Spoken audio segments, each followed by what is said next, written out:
actually going to be watching this film. I watched this film premiered on Friday, The King's Speech, and I have to tell you that I think that this has got Oscar and so many awards. I don't think they'll have enough awards for this film. I think I was reading an article of yours today. It's very unusual to play somebody who's still alive and also as young as we were at the time. I was only 25, as was he. And because of his experience in the Falklands War, someone had written a story about him. And it was a harrowing one.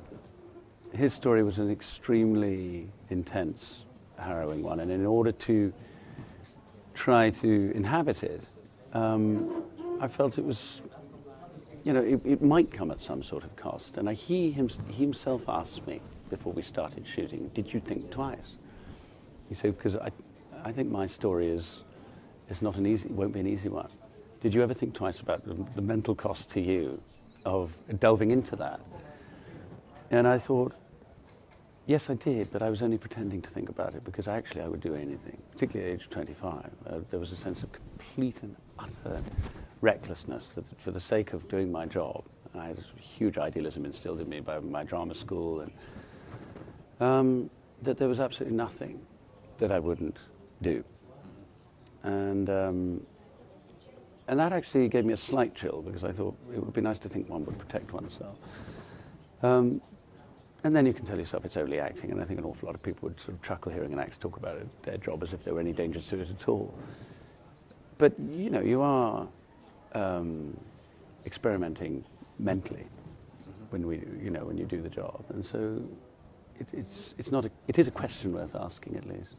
But I'd probably still do that if I were given a chance to do something which was potentially destabilizing. I don't think I'd shy from it. Because as you were doing roles, do you think that the roles that you've taken on have actually changed you as a person? Do you think that your personality has changed over the years, considering? Yes, I'm sure it has. But I don't think that's a very big thing to say. I think everything we do makes a change in us in some way or other. I think that it's, you know, everyone you meet, every experience you have on a daily basis is going to create some diversion in the direction you're going. And I know that every role I've played has created a change. And I'm very conscious of this when I say yes or no to a role. Because it won't just be to do with the effect the character's having on me, it'll be to do with the relationships I develop. They're very intense. You spend anywhere from a month to 3 months to even 6 months with a group of people working very, very closely. There is no way your life is going to be exactly the same at the other end of that. Perfect example, and perfectly simple one, is it was 10 o'clock on a Monday morning in the BBC rehearsal rooms in 1994. I was offered a part in the BBC adaptation of Nostromo, Joseph Conrad's Nostromo, which would have been 6 months in Colombia. And I said no. And then on a whim I said yes. And now I went to Colombia for 6 months. That's where I met my wife.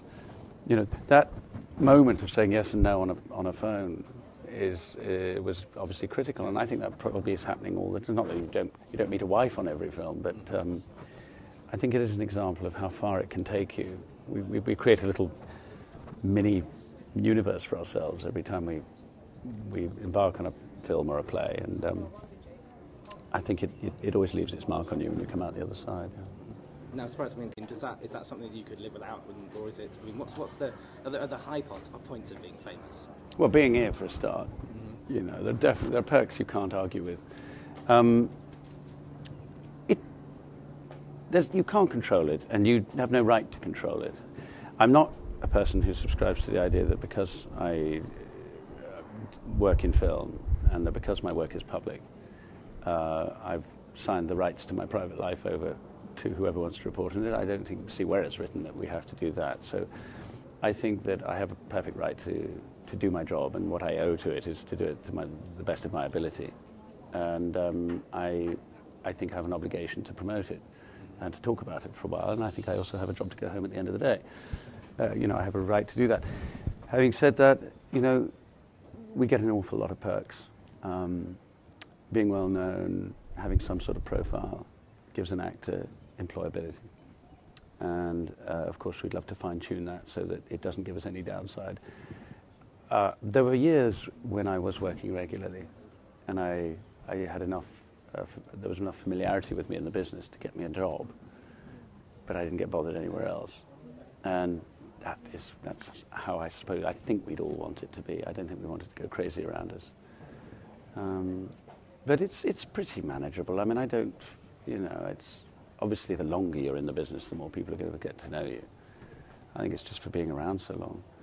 But on the whole, I think, I feel I'm treated with the basics of courtesy and wherever I go, and I'm not hounded.